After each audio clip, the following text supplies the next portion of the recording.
to create a good venue also. The way Captain Traore and his leadership has succeeded to manufacturing this electric car, that's the way we need other leaders to do the same, or to believe in Africans, to accept our condition and to make changes. So, brothers and sisters, those are just my thoughts. I was watching our leaders in Davos.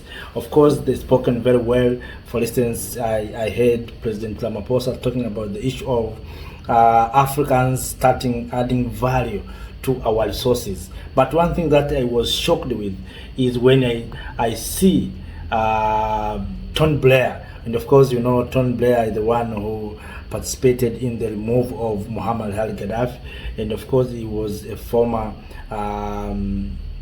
he's a former UK Prime Minister. So you can see our leaders are expressing themselves to white people instead of expressing to the people of Africa. And of course, in this meeting, African leaders have been sharing their thoughts about continental free trade area. But I wish such kind of meeting should be attended by Africans, young entrepreneurs in the continent of Africa, instead of going to talk with someone like Tony Blair, who is already retired. And of course, we know the evil things that Tony Blair did to the continent of Africa. So our leaders, I think, they need to do something that is totally different.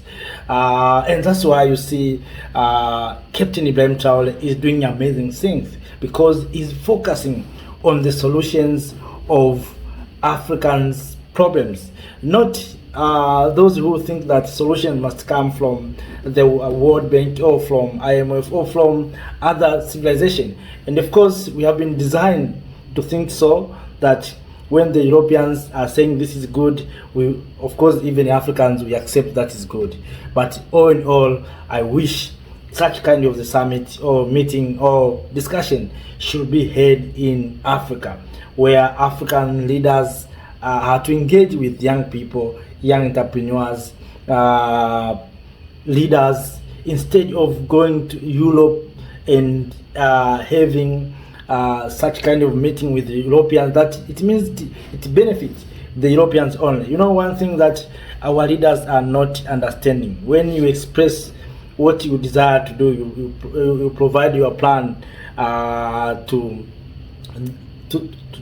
these Europeans, automatically they will understand what you are going to do, and they will try to execute. Is this plan going to challenge our presence in Africa or our domination? If it looks like so, what they are going to do is to tackle, because they have already understood what you want to do. So they try to do everything to manipulate, and that's why they have been calling African leaders to come and they listen. Our leaders, what are they saying? What are they thinking? What are they talking about? From there, they know how to sabotage things. They know how to play the games. So I think there's a need sometimes for our leaders not to go and speak our plans outside there. We need to have our own plan here in the continent of Africa. And of course, sometimes we need to have secret meeting. Historically, when the Europeans came together, united to divide the continent of Africa, they didn't invite the Chinese. They didn't invite other civilization. They sat down as Europeans. They divide the continent. They make sure that they are going to get what they want in the continent of Africa. So even Africans, we must learn from the history. When we want to discuss things that is important for the continent of Africa, we don't need to add others. And of course, I have been saying that self-determination doesn't mean that you ignore others or you become racist. No, it means that you take your own responsibilities. No one is responsible for your challenges, and that's why you see, for instance, the president of US, Mr. Donald Trump, has decided to take his responsibility to make America great again. You see, and that's why he decided to withdraw America from the World Health Organization. So it doesn't mean that when others are crying, of course we have seen some African countries praising America to return, but America don't care, because that is not the interest of America. The interest of America is to do their own things. They don't want to depend on the World Health Organization or WHO. They want to stand on their own feet. If there's a pandemic, they want to tackle and to do things in their own ways. So they want to find their own researches. That's what America are doing. It doesn't mean that America, they don't know what they are doing. They know very well. So even Africans, I think the time has come to understand what we want, what we need to do, and for what, and what are we going to speak publicly. And of course, I don't discourage what is going on there. No, what I'm trying to share is that we must be careful, because the way you see in this picture, you can understand that the Western are listening very keenly. They want to know what our leaders are thinking. And of course, for instance, in this summit, there is a leader from Botswana. Botswana is major producer of diamond. South Africa, main producer of chrome and lithium, high deposit of oil has already discovered. Also coal and gold, you see. Also president of Democratic Republic of Congo, richest resource country. He was also here.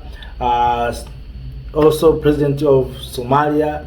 So you can see the Horn of Africa, where it is like the gateway from Europe to especially to America. So you can see how these leaders are being invited strategically. The Europeans, they are so tactic. They know how to play the game. They know how to invest in our ideas. So, my dear brothers and sisters, kings and queens, I think there's a need for Africans to see that we need to learn meetings, to learn summits with our fellow Africans.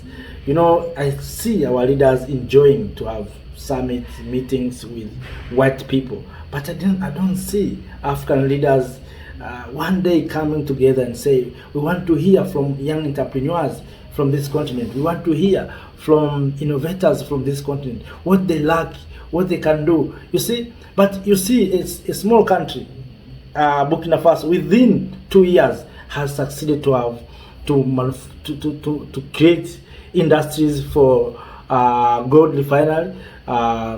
We have seen Captain Traore inaugurated tomato plant industry, of course, and also we have seen things being done well in Burkina Faso. Recently, you see Burkina Faso has succeeded to manufacture electric car. So I think it is important for African leaders to sit down and say, how are we going to support Burkina Faso? How are we going to support these young leaders in the innovators in Burkina Faso? So I think those are just the things that we need to do as the people of Africa, instead of moving to other civilization. And of course, they welcome us happily and they provide everything, but it doesn't mean to the people of Africa. Let us look on what the people of Africa need. We can survive even without Europeans. We can survive even without others. We want to stand alone as the people of Africa. So, my dear kings and queens, ladies and gentlemen, those are just my opinions. But all in all, the aim is to share our thoughts, to find solutions for our challenges. We have so many challenges, but these challenges are within our capacities. The day Africans, we can say we are going to solve these challenges will be over. Whether the challenges of hunger, challenges of poverty, challenges of conflict, it is about our decision. If we can say enough is enough, it is possible. So up to that, let me say thank you, have a nice time, and enjoy your day. Thank you.